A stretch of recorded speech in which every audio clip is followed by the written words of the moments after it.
Hello दोस्तों, study with as Mittal में आप सबका स्वागत है। हमारी चल रही है हिंदी की क्लासेस और मैं लेके आई हूँ आपके लिए वर्ण विचार का टॉपिक। तो चलिए दोस्तों, अगर आपको हमारी ये वीडियो पसंद आए तो लाइक कीजिएगा, सब्सक्राइब कीजिएगा और शेयर कीजिएगा। तो आपका टाइम बिना वेस्ट किए हुए हम चलते हैं हिंदी। हिंदी में हमने अभी तक साहित्य का थोड़ा सा हिंदी का हमने क्या समझा है कि हिंदी कैसे आई, किस तरीके से आई, वो किस तरीके से बनी, ठीक है, जो संस्कृत भाषा है उससे कैसे बनी, ये सब चीज़ हम जान चुके हैं। तो हमारा वर्ण विचार चल रहा था, वर्ण विचार में भी हमें पता चल गया है कि वर्ण किसे कहते हैं। वर्णों के दो हमने पार्ट डिवाइड कर चुके थे, व्याकरण किसे कहते हैं ये सब हम समझ चुके हैं इससे पिछली वाले वीडियो में। और हमारे वर्ण में स्वर और व्यंजन दो पार्ट हैं। तो जो हमारा पार्ट स्वर है, हम स्वरों के बारे में जान रहे थे। तो स्वर किन्हें किन्हें कहते हैं, स्वर कितने होते हैं, स्वर 11 होते हैं, ये सब भी हम जान चुके हैं। तो हम क्या चल रहा था, हमारा चल रहा था कि जो स्वर हैं वे कितने प्रकार की, उनकी आकृति के आधार पर उनकी जो है स्वरों के प्रकार हम लेके आ रहे हैं। तो सबसे पहले था हमारा मात्रा व उच्चारण में लगने वाले समय के आधार पर। इससे पहले भी हम इनके बारे में बता चुके हैं, आप इससे पहली वाली क्लास में जरूर देखिएगा। तो आज हम इनके बारे में डिटेल से चर्चा करेंगे ताकि आप सबको क्या हो कि ये हमें रटने ना पड़े और हमारे समझ में आ जाए, क्योंकि जब कोई भी चीज़ हमें समझ में आ जाती है ना, तो उसे याद करना, उसे समझना बहुत ज़्यादा इजी हो जाता है। तो चलिए दोस्तों, आज हम लेके आए हैं मात्रा के उच्चारण में लगने वाले समय के आधार पर स्वर, ठीक है। तो मात्रा में उच्चारण में लगने वाले समय के आधार पर से क्या मतलब है कि जो स्वर होते हैं हमारे, उनकी कितनी मात्राएं होती हैं, तो उन्हें मात्रा के हिसाब से अलग अलग पार्ट में रखा हुआ है, ठीक है। और उच्चारण में लगने वाले, या फिर ये भी कह सकते हैं कि जो हम बोलते हैं, तो अगर एक मात्रा होगी तो उसे बोलने में उतना ही कम समय लगेगा और दो मात्रा होगी तो उसे बोलने में उतना ही अधिक समय लगेगा। तो या फिर हम ये भी कह सकते हैं कि जो उच्चारण में समय लग रहा है उसके आधार पर हमने उन्हें अलग अलग भागों में डिवाइड किया है। तो इसमें कितने हैं, इसमें है 3 ह्रस्व स्वर, ठीक है।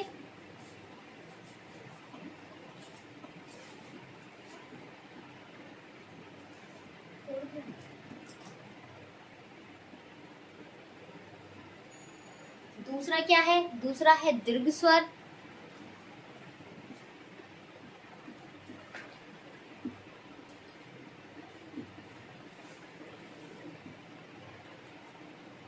और तीसरा क्या बनता है, तीसरा बनता है प्लुत स्वर। तो दोस्तों, जो हम हैं ह्रस्व स्वर और दीर्घ स्वर की पहले बातें करेंगे और फिर उसके बाद हम प्लुत स्वर के बारे में जानेंगे, ठीक है। तो चलो जानते हैं ह्रस्व स्वर में कौन से आएंगे और हमारे दीर्घ स्वर में कौन से आएंगे।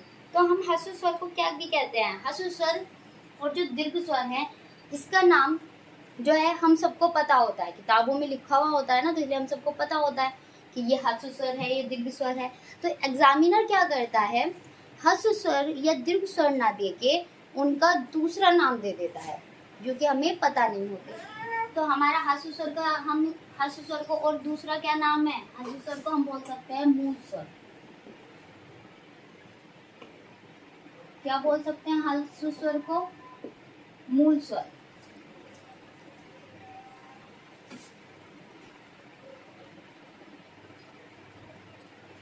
ठीक है, ह्रस्व स्वर को क्या बोल सकते हैं, मूल स्वर। और क्या बोल सकते हैं, इसका एक और नाम है लघु स्वर। क्या नाम है, लघु, ठीक है। ह्रस्व स्वर को मूल स्वर भी बोलते हैं, लघु स्वर भी बोलते हैं, या इसे छोटा भी बोल सकते हैं।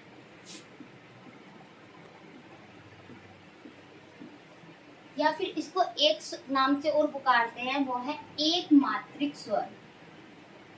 एक मात्रिक स्वर, जी हाँ दोस्तों, इसे एक मात्रिक स्वर के नाम से भी जाना जाता है। एक मात्रिक स्वर, यहाँ से हमारी जो है परिभाषा बन के आएगी। एक मात्रिक स्वर से क्या मतलब है, हमें सबको समझ में आ रहा है कि एक मात्रिक स्वर से मतलब है कि जिन स्वरों की एक मात्रा हो, जिन स्वरों की एक मात्रा उन्हें एक मात्रिक स्वर कहेंगे। ठीक है, इसलिए इसके सारे नाम जो हैं हमें पता होने चाहिए। ह्रस्व स्वर भी कह सकते हैं, इसे मूल स्वर, लघु स्वर या छोटा या फिर एक मात्रिक स्वर। तो इसमें क्या आएंगे, इसमें आएंगे हमारे ए, ठीक है, इसमें क्या है, इसमें है हमारा ए और छोटी ई, छोटा ऊ और री। इसमें कितने स्वर आए हमारे, इसमें हमारे 4 स्वर आते हैं, ए, छोटी ई, छोटा ऊ और री। ठीक है, ये हो गए हमारे ह्रस्व स्वर। और अगर हमारा दूसरा स्वर दूसरा पूछे तो दूसरा कौन सा है हमारा, दूसरा है हमारा दीर्घ स्वर।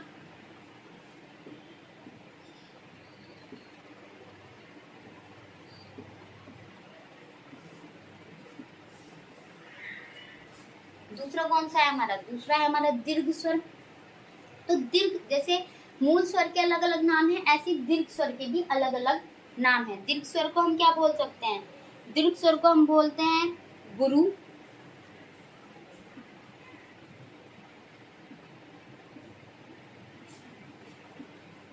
हम इसको बड़ा भी बोलते हैं। ठीक है, इसको गुरु भी बोलते हैं, बड़ा भी बोलते हैं। जैसे इसमें स्वरों की मात्रा एक है, ये एक मात्रिक है, इसी तरीके से इसमें स्वरों की मात्रा कितनी है, 2 है। तो इसे क्या बोला जाएगा, द्विमात्रिक।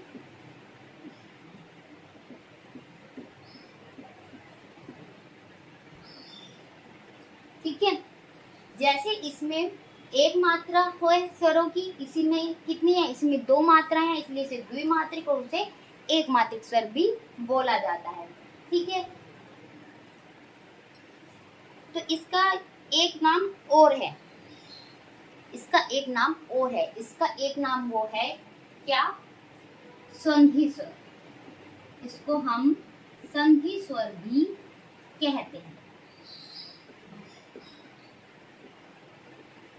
तो चलिए दोस्तों, हम जानते हैं क्या कि एक मात्रिक स्वर, अगर हम इसकी यहाँ से परिभाषा निकालें तो इसकी परिभाषा क्या होगी, इसकी परिभाषा ये होगी कि जो स्वर, वे स्वर जिनकी मात्रा एक मानी जाती है, वे स्वर जिनकी मात्रा कितनी मानी जाती है, एक मानी जाती है, वे ह्रस्व स्वर कहलाते हैं। वे स्वर जिनकी मात्रा एक मानी जाती है, वे ह्रस्व स्वर कहलाते हैं।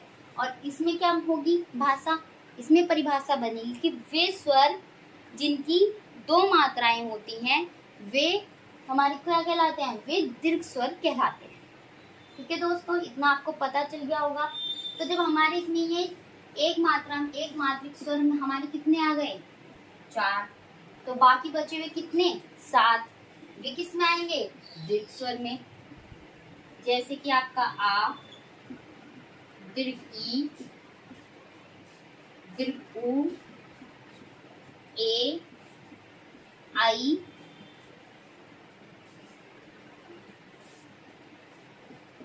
ओ और आओ। ठीक है, तो बाकी के बच्चे जो 7 हैं वे किस में आएंगे आपके, वे आएंगे आपके दीर्घ स्वर में। आप ये एक फैक्ट और यहाँ से देखें कि इसे मूल स्वर और इसे संधि स्वर क्यों कहा गया है, इसे मूल स्वर क्यों कहते हैं और इसे संधि स्वर क्यों कहते हैं। मूल स्वर इसे इसलिए कहते हैं क्योंकि मूल स्वरों की जब हम संधि पढ़ेंगे तब आपको पता चलेगा कि मूल स्वर की कभी भी संधि विच्छेद नहीं होता।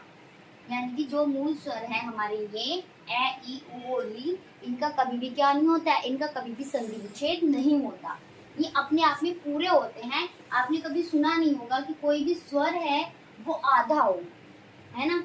अगर हम संधि विच्छेद करेंगे ए का या ई का तो क्या होगा, इन्हें आधा करना पड़ेगा क्योंकि कोई और दूसरी मात्रा तो नहीं है। तो कभी भी कोई स्वर आधा नहीं होता है, इसलिए जो मूल स्वर होते हैं इनकी संधि विच्छेद नहीं होता। और जो दीर्घ स्वर हैं इनमें संधि विच्छेद होता है, इसलिए इन्हें संधि स्वर भी कहते हैं। ठीक है, जैसे आपने देखा होगा ए प्लस ए मिलके क्या बन गया, आ, है ना। इस तरीके से दीर्घ स्वर में जो है संधि विच्छेद होता है, इसलिए इन्हें दीर्घ स्वर कहते हैं, इसलिए इन्हें संधि स्वर भी कहा जाता है और उन्हें मूल स्वर कहा जाता है। ठीक है दोस्तों, तो ये फैक्ट आपको पता चला होगा। अब हम एक चीज और देखते हैं कि जो ह्रस्व स्वर हैं और जो दीर्घ स्वर है उनकी मात्राएं कैसे गिनते हैं। जो ह्रस्व स्वर है उसकी मात्रा कैसे गिनते हैं, इसकी मात्रा होती है 1 खड़ी पाई। और जो दीर्घ स्वर होता है उसकी इस मात्रा कैसे गिनते हैं, इस तरीके से। इंग्लिश का अक्षर जो एस होता है उस तरीके से हम गिनते हैं। ये हम जब छंद पढ़ेंगे तब चीजें हम देखेंगे कि कैसे किसकी मात्रा गिनती है। इनकी मात्रा कैसे गिनती है, एक मात्रिक, ये 1 खड़ी पाई है, और दीर्घ स्वर में ये 2 मात्रा के हैं, ये 2 पाई है। अब एक चीज और आपको बता दूं कि जो ये हमारे अंतिम के 4 अक्षर है, ए आई ओ और औ, तो जो ये ए आई ओ और औ है ये हमारे संयुक्त स्वर कहलाते हैं। हमारे पेपर में क्वेश्चन क्या पूछा जाता है कि हमारे संयुक्त स्वर कौन से होते हैं। तो हम संयुक्त व्यंजन तो जानते हैं कि कौन से होते हैं, हम आगे पढ़ेंगे। तो संयुक्त स्वर कौन से होते हैं, संयुक्त स्वर हमारे ये होते हैं ए आई ओ और औ। ये इसमें भी ऐड रहेंगे लेकिन अलग से जो है संयुक्त स्वर क्या होते हैं हमारे, अगर हमने यहाँ पे लिख रहे हैं ये क्या है, ये हमारे संयुक्त स्वर हैं। ठीक है, तो ये हमारे संयुक्त स्वर हैं और ये सारे मिला दो अगर, तो ये क्या हुए, दीर्घ स्वर हुए। और ये क्या है हमारे, चार जो है हमारे ये एक मात्रिक स्वर हैं, 7 हमारे संधि स्वर हैं और 4 अलग से कौन से, ए आई ओ और औ। ये क्या है, ये हमारे संयुक्त स्वर हैं। ठीक है दोस्तों, चलिए एक चीज और यहाँ पे देख लीजिए कि हमारा क्या है, जैसे लघु है। एक बार क्वेश्चन में ये भी आ जाता है कि लघु का विलोम क्या होगा, तो यहाँ से भी विलोम शब्द में दे सकते हैं कि लघु का विलोम क्या होगा। लघु का विलोम दीर्घ होगा, गुरु होगा या बड़ा होगा। तो लघु का विलोम क्या होता है, लघु का विलोम गुरु होता है, छोटे का बड़ा, लघु का गुरु। ठीक है, तो इससे हमें एक बात यहाँ पे ये जानने को मिलती है कि हमेशा तत्सम शब्द जो होते हैं उनका विलोम तत्सम में होगा और जो हमारे तद्भव शब्द होते हैं उनका विलोम हमेशा तद्भव में होगा। तद्भव शब्द का विलोम कभी तत्सम में नहीं होता और तत्सम शब्द का विलोम कभी भी तद्भव में नहीं होता। चलिए दोस्तों, ये तो हमने जान लिया किसके बारे में, ह्रस्व स्वर के बारे में और दीर्घ स्वर के बारे में। अब हमारा तीसरा पॉइंट क्या है, तीसरा पॉइंट है हमारा प्लुत स्वर। तीसरा पॉइंट क्या है हमारा, तीसरा पॉइंट हमारा बनता है प्लुत स्वर के बारे में। तो जो प्लुत स्वर हैं वे कौन से हैं, तो आप कहेंगे कि मैम हम क्या हुआ कि हमने ह्रस्व स्वर और जो दीर्घ स्वर है इन्हीं में सारे जो स्वर है में बढ़ गए, 7 4 11 ही स्वर होते हैं। तो प्लुत स्वर में कौन से स्वर आएंगे, तो प्लुत स्वर में कौन से स्वर आएंगे। तो आपने एक चीज देखी होगी, अधिकतर एग्जाम्पल भी जो है किताबों में यही दिया रखते हैं, अधिकतर किसका, ओम का, इसका दिए रखते हैं, ओम का दिए रखते हैं। ऐसे नहीं, कैसे,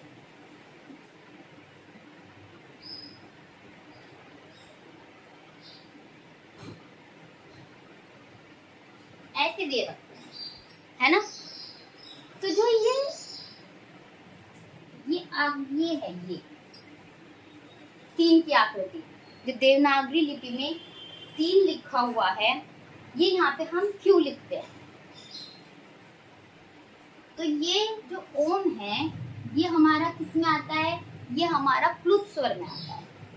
ठीक है, रुकिए पहले आप समझ लीजिए कि जो ये 3 है देवनागरी लिपि में यहाँ पे क्यों लिखा हुआ है। इसका मतलब ये है कि किसी भी अक्षर को, जब यहाँ पे इससे आगे क्या है, ओ है, तो इसका मतलब है ओ को आप 3 बार बोल दीजिए, इतना समय ओ को बोलने में लगेगा, इसलिए यहाँ पे 3 लिखा हुआ है, ओ है ना।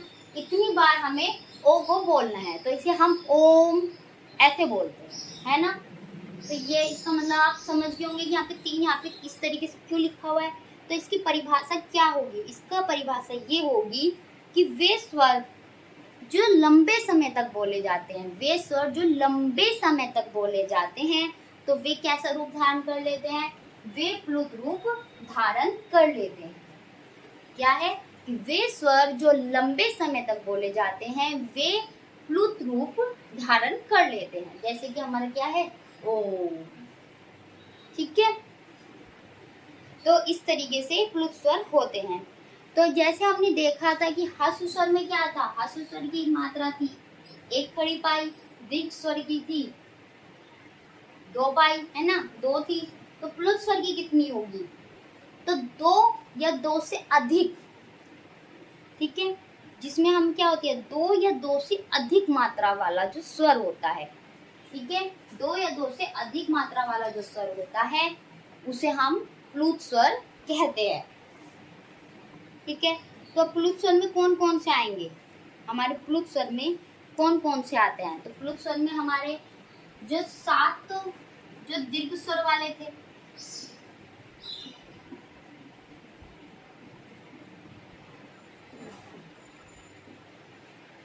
सात स्वर तो वे आते हैं जो दीर्घ स्वर वाले थे। और एक इसमें कौन सा ऐड हो जाता है? एक इसमें ऐड हो जाता है ए। एक कौन सा ऐड हो जाता है इसमें? एक इसमें ए और जुड़ जाता है, ठीक है। तो दीर्घ स्वर प्लस ए, तो ये हमारे प्लुत स्वर में आते हैं, ठीक है। अब इसको चलो एग्जाम्पल से समझते हैं। अगर हमारा कोई बुला रहा है क्या, भैया, ठीक है, या मैया, तो जैसे हम मैया बुला रहे हैं, मैया, ठीक है, या भैया, ऐसे बुला रहे हैं, तो क्या होता है इसमें?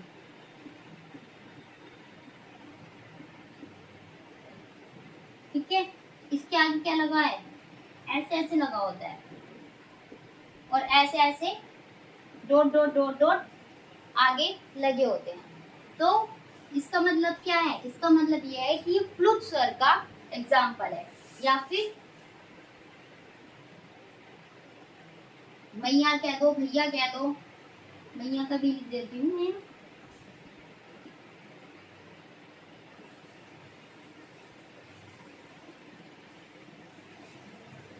एक मिनट,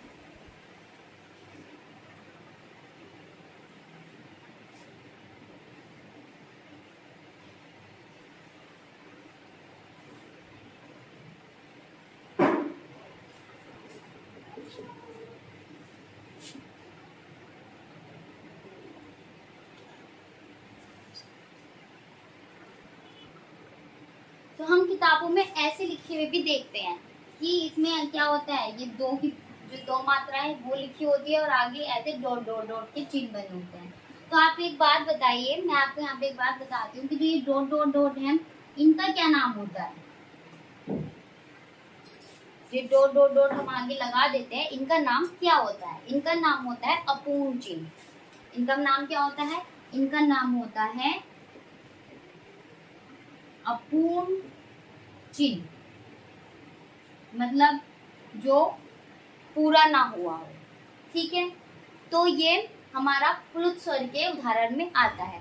तो हमारे प्लुत स्वर के उदाहरण में और भी कई तरह के एग्जाम्पल आते हैं, जैसे कि अब क्या है, एग्जामिनर होशियार हो गया, उसे पता चल गया कि ओम जो है वो हर किसी को पता है, या मैया, या फिर ऐसे जब भी हम कोई बात कोई भी खींच के बोलते हैं ये हमारा प्लुत स्वर में आ जाता है।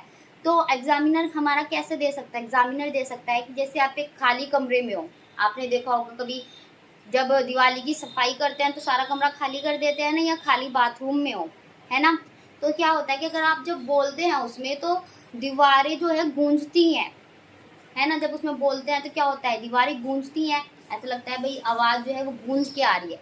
तो जो वो आवाज़ बार बार आती है ना, वो भी हमारा प्लुत स्वर का ही एग्जाम्पल होता है। ये इस तरीके क्वेश्चन भी पेपर में देखे गए हैं, ठीक है। या फिर क्या है, या फिर हमारा एक ऐसा होता है कि कोई बड़ा ड्राम है, उसमें कोई वो गिर गई, कटोरी गिर गई, या फिर कुएं का उदाहरण ले लो कि कुएं में जब बाल्टी गिर जाती है तो उसमें कैसी आवाज़ आती है? उसमें आवाज़ आती है धम धम धम। वो आवाज़ 3-4 बार रिपीट होती है, ठीक है। तो जो ये आवाज़ें 3-4 बार रिपीट होती है, तो जो ये स्वर होते हैं ये क्या है, इसका जो लंबे समय तक रिपीट होते रहते हैं, ये हमारे प्लुत स्वर में आते हैं। या फिर हमारे पटाखा, दिवाली पे जब पटाखा, अगर हम अपने घर के अंदर ही पटाखे फोड़ रहे हैं तो क्या होगा कि किचन के जो बर्तन होते हैं ना, वे रखे हुए कंपन करने लग जाते हैं। तो जो वो ध्वनि है, वो ध्वनि भी हमारी किस में आएगी, प्लुत स्वर में आती है। ठीक है, तो आज आपको प्लुत स्वर भी समझ में आ गया होगा। तो हमारे ये क्या था, हमारे था कि कोई कोई ये भी कहता है कि मूल भाषा जो है उसमें 9 प्लुत स्वर होते हैं। आपने 8 ही बताए हैं।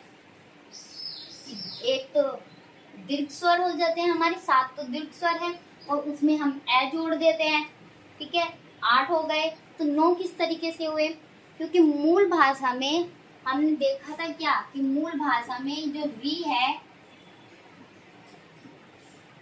है ना, दीर्घ री, ये भी आता है। तो दीर्घ स्वर में भी ये जुड़ जाता है, तो दीर्घ स्वर कितने हो जाते हैं, 7 की जगह 8 हो जाते हैं। तो इस तरीके से जो मूल भाषा होती है उसमें प्लुत स्वर की संख्या कितनी हो जाएगी, 9। और जो हमारी हिंदी भाषा है उसमें प्लुत स्वर की संख्या कितनी है, 8। आपसे संख्या भी पूछता है, तो इसलिए इन चीजों का ध्यान रखना। फिर एक चीज और है कि आप ये सोचोगे कि हमने केवल ए को ही क्यों लिया। जो हमने दीर्घ स्वर के तो हमने सारे अक्षर ले लिए, तो हमने जो लघु स्वर है या जो मूल स्वर है उसमें से केवल ए अक्षर को ही क्यों उठाया। उसमें तो बाकी के 3 भी थे ना, कौन कौन से, ई, उ और री। तो इनको क्यों नहीं लिया, तो इनको इसलिए नहीं लिया कि जो ए है उसे आप जब प्लुत स्वर में बदलेगा ए, तो वो ए ही रहेगा। ए को जब आप लगातार लंबे समय तक खींचोगे तो वो ए ही रहेगा। लेकिन अगर आप ई को बोलोगे तो ई लंबे में होती, जैसे ई को बोलेंगे तो वो किस में बदल जाएगी, वो प्लुत स्वर में बदलने से पहले दीर्घ स्वर में बदल जाएगी। क्योंकि वो कैसे हो जाएगी, ई क्या हो जाएगी, ई हो जाएगी दीर्घ ई। ई पहले बड़ी ई में बदलेगी, उसके बाद वो प्लुत स्वर में बदलेगी। और दीर्घ स्वर हमने सारे ले ही रखे हैं, इसलिए हमने ई को नहीं लिया। अगर हम ऊ को भी लें तो ऊ का भी सेम कॉन्सेप्ट यही होगा कि ऊ पहले किस में बदलेगा, प्लुत स्वर से बदलने से पहले ऊ किस में बदल जाएगा, दीर्घ स्वर में बदल जाएगा। यानी कि ऊ का क्या हो जाएगा, बड़ा ऊ। ठीक है, तो फिर दीर्घ स्वर में बदल जाएगा, इसलिए हमने केवल ए को लिया है, ई, उ और जो री है उसको नहीं लिया है। ठीक है दोस्तों, कोई भी कभी कोई ये कहता है कि जो स्वर हैं उनमें सबकी तो मात्रा होती है, आ में भी होती है, ई में भी होती है ना, ए आई सब में होती है, लेकिन ए की कोई मात्रा नहीं होती।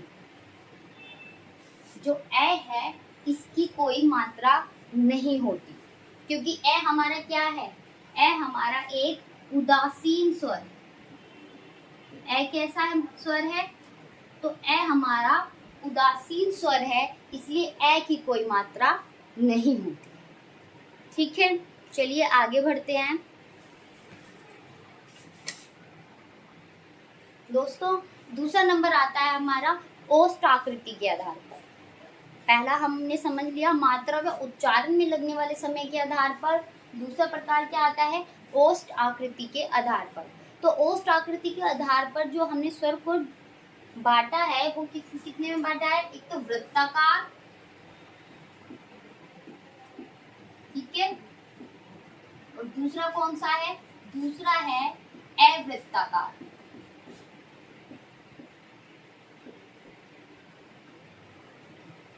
एक तो हमारा होता है वृत्ताकार और एक होता है हमारा अवृत्ताकार।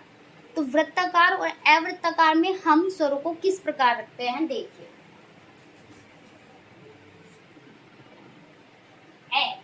जब कभी भी किसी भी शब्द में ए उपसर्ग के रूप में जुड़ा होता है तो हम उस ए को नहीं के रूप में मानते हैं। ये तो आप सबको पता ही होगा। ठीक है, जब कभी भी किसी भी शब्द में ए जो है उपसर्ग के रूप में होता है तो हम उस ए को किस रूप में लेते हैं, नहीं के रूप में लेते हैं। तो वृत्ताकार का मतलब क्या है? गोल। और अवृत्ताकार मतलब गोल नहीं है ना। तो जब हम इन स्वरों को बोलते हैं, ये स्वर सबसे ज्यादा हम इजीली एकदम डिवाइड करने में क्या होता है? सक्षम होता है। क्यों? क्योंकि हमें पता है कि जब हम बोलते हैं हमारा जो मुंह है वो गोल आकार का होता है, ठीक है। और जब हम स्वर बोलेंगे जिनमें मुंह हमारा गोल आकार का नहीं होता तो वे हमारे अवृत्ताकार में रखे जाएंगे। इसमें स्वर जो है हमारे कौन कौन से? ओ, औ, ठीक है, ऊ और बड़ा। तो हमारे ओ, औ, ऊ और दीर्घ ऊ, इनमें हमारा जो होठ की आकृति होती है वो कैसी हो जाती है? गोल हो जाती है। तो ये हमारे किस में आते हैं? ये हमारे वृत्ताकार में आते हैं। किस में आएंगे ये? वृत्ताकार में। तो बाकी के बचे हुए ये 4 आ गए, तो बाकी के जो हमारे 7 हैं वे किस में चले जाएंगे? वे चले जाएंगे अवृत्ताकार में, ठीक है। जैसे कि आपका कौन कौन से हैं? ए, आ,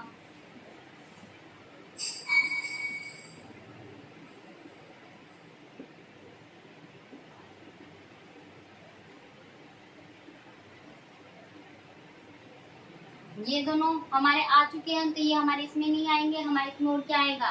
ए आएगा, आई आएगा, ठीक है। और कौन से रह गया? और हमारा रह गया दीर्घ, सॉरी री। ए, आ, ई बड़ी, ए, आई और हमारा री। ये जो हमारे हैं 7, ये 4 हमारे वृत्ताकार में चले गए, और जो बचे हुए 7 हैं ये हमारे किसमें चले गए? अवृत्ताकार में चले गए। इसमें एक चीज और होती है, क्या? कि एक अक्षर है हमारे पास, क्या? इस तरीके का, ये आपने देखा होगा। ये वाला जो अक्षर है इसमें बिंदी नहीं है, इसमें ये वाली बिंदी नहीं है, ठीक है। तो बिंदी होती तो क्या होता? चंद्र बिंदु। और अगर बिंदी नहीं है तो अर्ध चंद्र बिंदु। इसका नाम क्या है? अर्ध चंद्र बिंदु। क्योंकि ये दोस्तों हमारे मूल भाषा से ये हमारे हिंदी में नहीं आया है, ना ही हमने इसे खुद बनाया है। तो ये क्या है? इसे हमने ग्रहण किया है, तो इसलिए इसका नाम क्या है? इसलिए इसका नाम है ग्रहित स्वर। इसलिए इसका नाम क्या है? इसलिए इसका नाम है ग्रहित स्वर। आगत स्वर भी बोलते हैं, या इसे विदेशी स्वर भी कहा जाता है, ठीक है, या हम इसे मेहमान स्वर भी कहते हैं। तो इस स्वर का नाम आपको पता चल गया होगा, क्या? आगत स्वर, मेहमान स्वर, ग्रहित स्वर, ठीक है। इस सब नामों से हम इसे पुकारते हैं, ठीक है। तो ये अगर हमारा पूछा जाए तो ये हमारा किस में रखा जाएगा? इसका भी पूछ लिया जाता है, ठीक है, कि ये हमारे वृत्ताकार में जाएगा या अवृत्ताकार में जाएगा। तो ये हमारा हमेशा वृत्ताकार में जाता है, ठीक है। ये हमेशा हमारा वृत्ताकार में जाता है। लेकिन अगर वृत्ताकार के अक्षर जो वर्ण है वे स्वर जो हैं पूछे जाएंगे, वे बोले जाएंगे हमेशा 4 ही। ये इसमें जुड़ेगा नहीं कभी भी, ठीक है। कभी 5 बोले जाएंगे ये 4 ही। लेकिन अगर हमारा ये पूछा गया है तो ये हमेशा हमारा वृत्ताकार में आता है, ठीक है। चलिए नेक्स्ट पे बढ़ते हैं कि जीभ के आकार पर स्वर के प्रकार।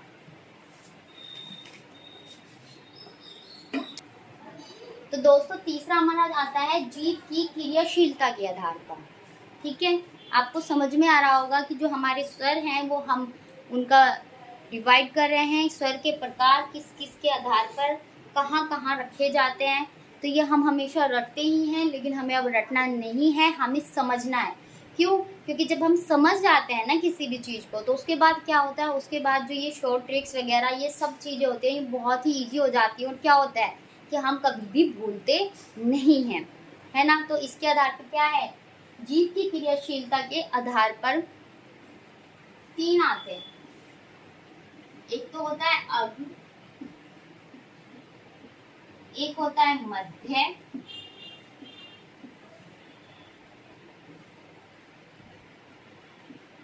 और एक होता है पश्च।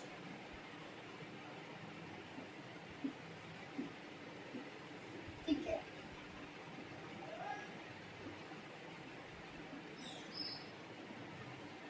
अग्र, मध्य और पश्च स्वर। ठीक है, तो हम इसे एक चीज एक तरीके से समझते हैं। माना ये जीभ है, ठीक है, माना ये जीभ है, तो इसके अग्र, मध्य और पश्च। ठीक है, तो अग्र स्वर जो सबसे पहले आगे पे आते हैं, मध्य वाले मध्य में सबसे पहले बोले जाते हैं जब हम स्वरों को बोलते हैं, और पश्च स्वर कहाँ है कि जीभ के जो पिछला भाग है यहाँ से बोले जाते हैं। ठीक है, तो ये इस आधार पर इनके नाम है अग्र, मध्य और पश्च। तो जीभ की क्रियाशीलता के आधार पर आप समझ गए होंगे कि अग्र, मध्य, पश्च इनका नाम क्यों रखा हुआ है। हम इसे एक तरीके से और देख सकते हैं, जैसे कि हम इसे जीभ ना मान के भी क्या मान लें, एक इसे प्लेग्राउंड मान लिया हमने। ठीक है, ये प्लेग्राउंड है और यहाँ पे हम क्या है, कुछ बच्चे खेल रहे हैं। ठीक है, यहाँ पे कुछ बच्चे खेल रहे हैं, तो क्या है कि उन्होंने कहा कि चलो हम ना यहाँ पे पेड़ है इसको छूते हैं। ठीक है, तो क्या है, ये सब तीनों के तीनों भागे, तो जो सबसे पहले यहाँ आया, एक आके यहाँ रुक गया, एक यहाँ, जो सबसे पहले यहाँ आया ये पीछे का भाग है, ये पश्च हो गया, ये मध्य हो गया, उनके अग्र हो गया। इस तरीके से अब आप समझ सकते हैं कि अग्र, मध्य, पश्च का मतलब क्या है, ये अक्षर किस तरीके से निकले और कहाँ तक निकले। ठीक है, इन्हें सबसे ज्यादा इजी क्या तरीका है। मध्य में क्या है, मध्य में हमारा ए है। मध्य में क्या आता है, मध्य में हमारा हमेशा ए आता है। तो हमारे पश्च स्वर और अग्र स्वर कैसे हम लिखते हैं, इसकी एक बहुत छोटी सी हमारे जहन में एक बात होनी चाहिए कि जिन अक्षरों का आकार ये तीन गणित के अक्षर तीन की तरह बनता है, वे सब हमारे पश्च स्वर में आते हैं। तो किस किस का बनता है, आ, और किसका बनेगा, उ का बनता है, दीर्घ का बनता है, और किस चीज का बनता है, ओ का और औ। ठीक है, जिनका आकार इसकी तरह बनेगा वे पश्च में आते हैं, ए हमेशा मध्य में आता है। तो अग्र में कौन से आएंगे, बाकी बचे हुए, बाकी बचे में कौन कौन से हैं हमारे,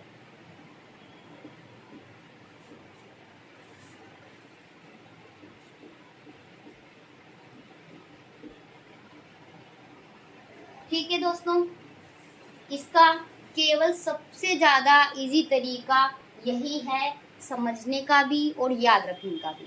ठीक है, तो आगे बढ़ते हैं।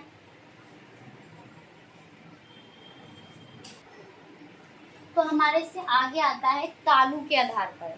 तो तालु के आधार पर जो है चार प्रकार हैं, क्या, समवर्त, अर्धसमवर्त, विवर्त और अर्धविवर्त। इन नामों को याद रखना बहुत ही ज्यादा कठिन होता है। ठीक है, तो हम इनके थोड़ा एक इजी रूप में देख लेते हैं कि ये इनके नामों का मतलब होता क्या है। जो विवर्त है, ठीक है, जो हमारा विवर्त है इसका मतलब क्या होता है, खुला। तो समवर्त का क्या होगा, बंद।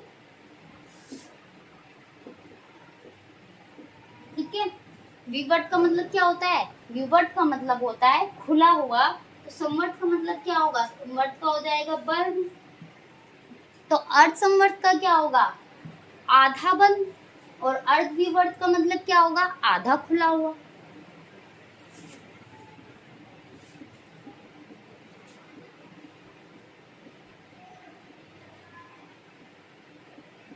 तो जो हमारा जीव है, जो हमारा मुंह है, इसे हम एक बार जो है चित्र की सहायता से समझते हैं।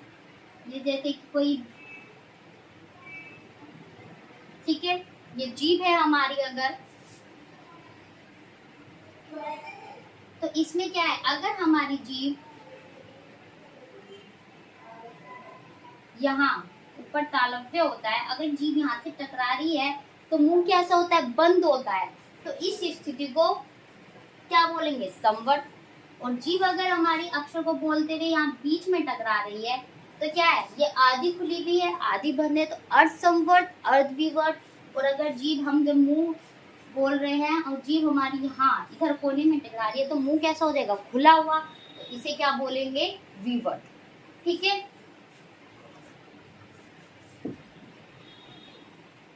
तो आपको पता चल गया होगा संवर्त, अर्धविवर्त, विवर्त और अर्धविवर्त का जो मतलब है वो क्या है। तो इसमें हम जो अक्षर हैं, जो वर्ण हैं, जो स्वर हैं, वे कैसे रखेंगे।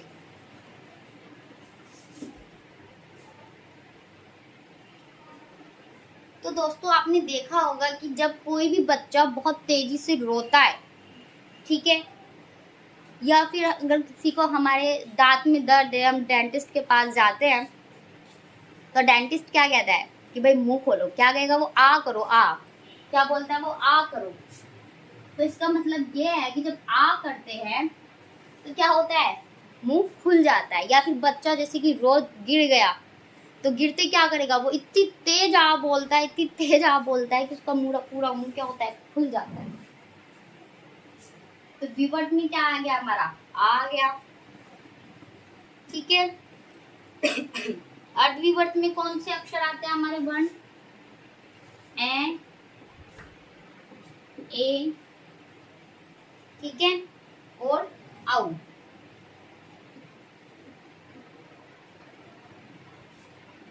आ हमारा हमेशा खुले यानी कि विवर्त में आएगा। ए, औ अर्धविवर्त में आते हैं। और अर्धसंवर्त में कौन से आते हैं, ए और ओ। बाकी बच्चे भी कहाँ जाएंगे, बाकी बच्चे भी हमारे संवर्त में आ जाएंगे, सिंपल। ठीक है, ये भी आपको समझ में आ गया होगा कि तालु के आधार पर हमारे चार होते हैं, इन चारों का नाम रखना हमें बहुत ही कठिन होता था। विवर्त का मतलब होता है खुला हुआ और संवर्त का होता है बंद। तो संवर्त, अर्धसंवर्त, विवर्त और अर्धविवर्त। ठीक है, विवर्त खुले हुए में हमेशा क्या आता है, आ। तो चलिए हम आगे बढ़ते हैं नेक्स्ट पे। दोस्तों ये हमारे होते हैं स्वरों के प्रकार। हमने कैसे जाने कि स्वर जो है मात्रा और उच्चारण में लगने के आधार पर कैसे होते हैं, ओष्ठ आकृति के आधार पर कैसे होते हैं। तीसरा हमने जाना जीभ जो होती है उसकी क्रियाशीलता के आधार पर, और हमने जाना तालु के आधार पर। ठीक है, लेकिन क्या है कि एक और जो है भाग है वो इसमें आता है, वो कौन सा होता है, वो हम लोगों ने ही बना रखा है एक तरीके से। लेकिन अगर हम उसकी हेडिंग डालते हैं तो उसकी हेडिंग का नाम क्या होगा कि जाति के आधार पर। क्या होगा, जाति के आधार पर। ये भी आप समझ लीजिए, आपको आगे आने वाले टाइम में काम आएगा। जब हम क्या पढ़ेंगे, जब हम संधि पढ़ेंगे तो जाति के आधार पर भी ये चीजें हमें काम आती हैं। ठीक है, तो जाति के आधार पर क्या है, तो जाति के आधार पर करें तो सजातीय और विजातीय। कैसे होगा, सजातीय और विजातीय, सजातीय और विजातीय। ठीक है, तो जिनकी जाति समान होगी वो किस में आएंगे, सजातियों में। और वी का मतलब क्या है, अलग से, बाहर का। जैसे देश और क्या है, विदेश। जब वी लग गया तो यानी कि वो बाहर का हो गया, जो यानी कि अलग। तो विजातीय का मतलब क्या हो गया, जिनकी जाति समान ना हो। तो इसमें एक छोटा सा प्रश्न अगर एग्जामिनर आपको सिंपल सा देना चाहता है तो वो केवल यही देगा, जैसे कि विकल्प में अगर हम देखें कि सजातीय कौन है, अगर ये हमारा क्वेश्चन ये बन गया कि इनमें से कौन सा विजातीय है, तो आप कैसे बताओगे। अगर मैं आपको ऑप्शन दूं,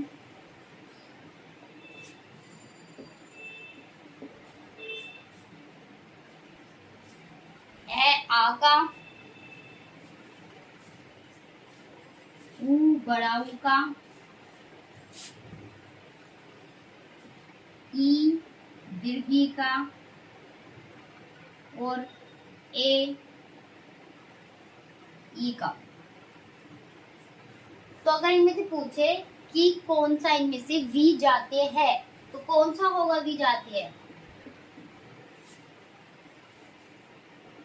ये, ठीक है। स जाते में हमेशा हमारे 3 ही आते हैं, ए, आ, उ और ई, बड़ी ई, ठीक है। तो यहाँ पे जाति के आधार पर ये भाग संपन्न होता है। दोस्तों कल से हम क्या पढ़ेंगे? कल से हम पढ़ेंगे व्यंजन।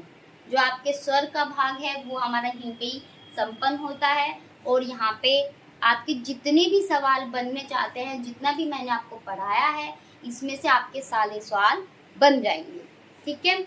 और जो कुछ अगर थोड़ा बहुत रह गया है वो हम आने वाली अगली वीडियो में कवर कर लेंगे। ये मत सोचना कि कुछ भी छूटेगा, छूटेगा कुछ नहीं। जो भी हमने इसमें जो भी चीज़ें थोड़ी बहुत छूट गई हैं वे हमारी अगली वीडियो में कवर हो जाएगी, ठीक है। तो व्यंजन कल से हमारा टॉपिक क्या होगा? कल से हमारा व्यंजन का टॉपिक होगा।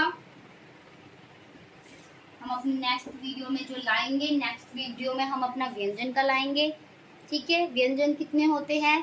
33। कितने होते हैं? 33।